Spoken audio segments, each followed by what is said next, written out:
Hey, it's Marlon here from marlonmcpherson.com, and today I'm going to be talking about the question of how many blog posts you need on your website to get good traffic, quote unquote good traffic. This is something that I've been asked before and it's come up multiple times. And the way I would answer this is to say, first of all, let's rephrase the question, because good traffic, what does that actually mean? In my opinion, we should be asking the question of how do we get high quality traffic coming to our website through blog posts.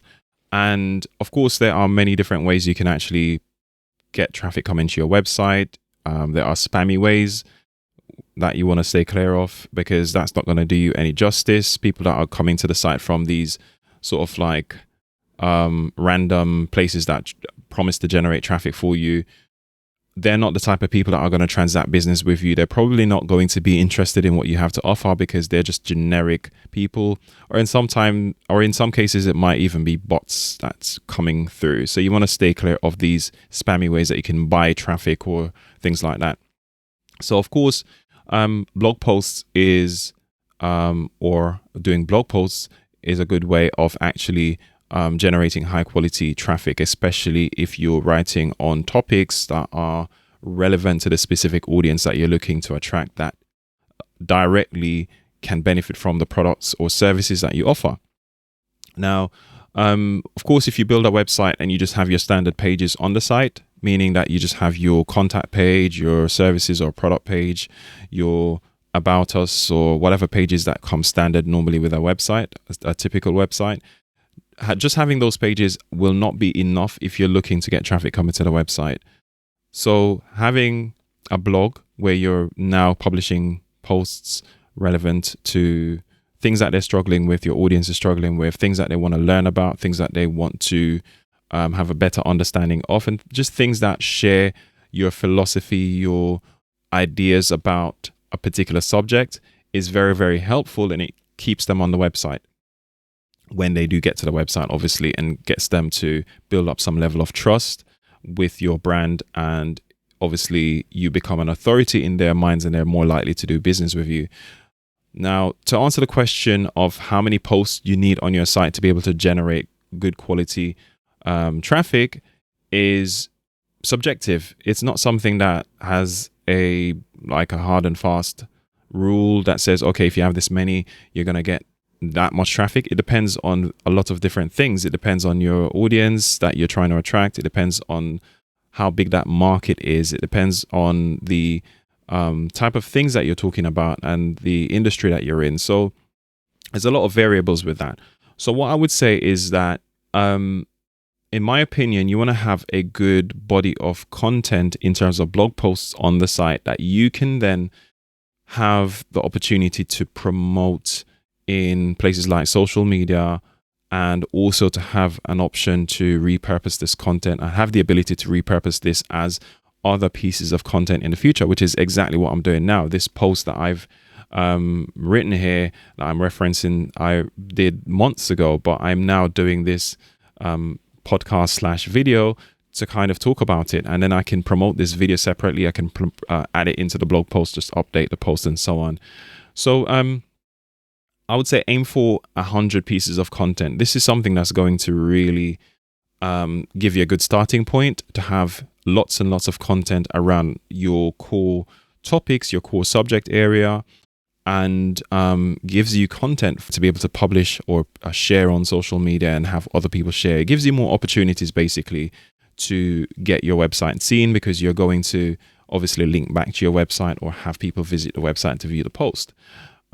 So I know it sounds like a lot for some people, but you don't necessarily have to do 100 pieces straight away. You can do it over a certain time period. I would say you could do something like a content streak. A content streak is where you set aside some time, let's say a month, where you're going to publish one piece each day, right? And as long as you have everything planned out and set up, you can do that. You can get help from writers. You can hire writers out there to help you do the fleshing out of the content. You just need to come up with a content plan and so on.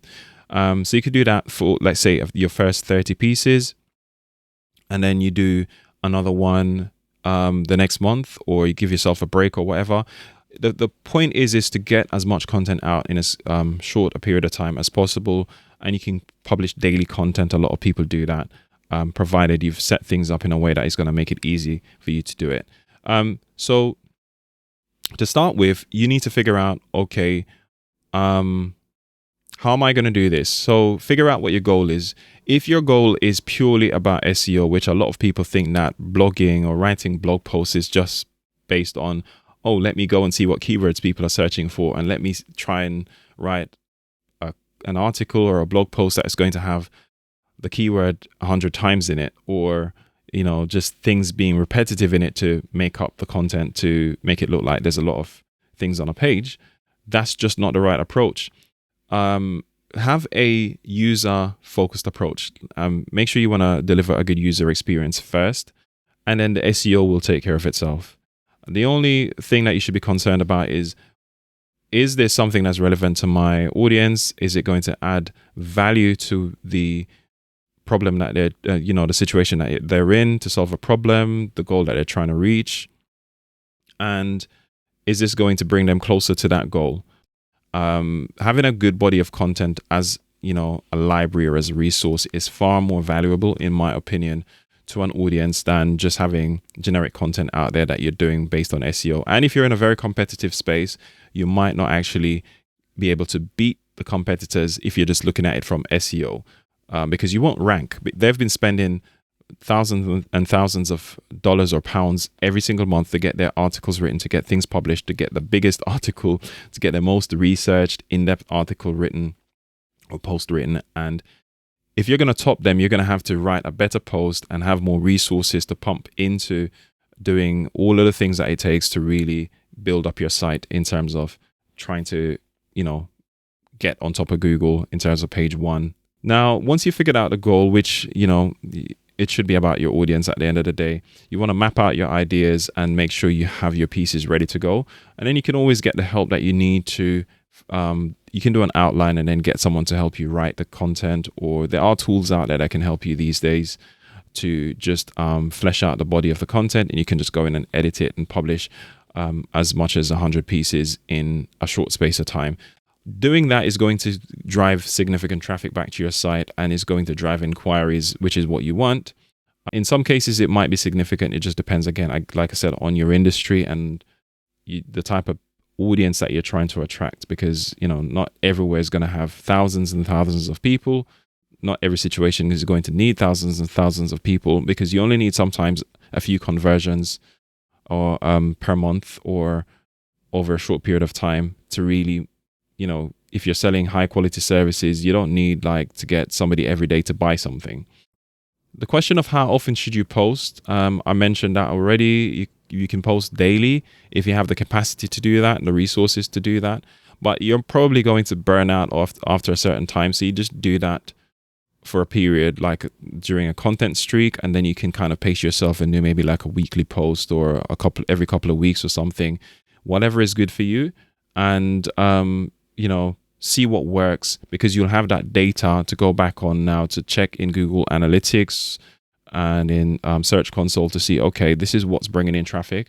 Maybe I should concentrate on doing more posts around these, or maybe I should update these posts and capitalize on maybe doing things like building a lead magnet around that to build your email list and hopefully convert a lot more of that traffic that's coming through from particular posts. If you only have a handful of posts, then you're not going to have enough data points to work from to really see that variety of, okay, this is really what's happening here.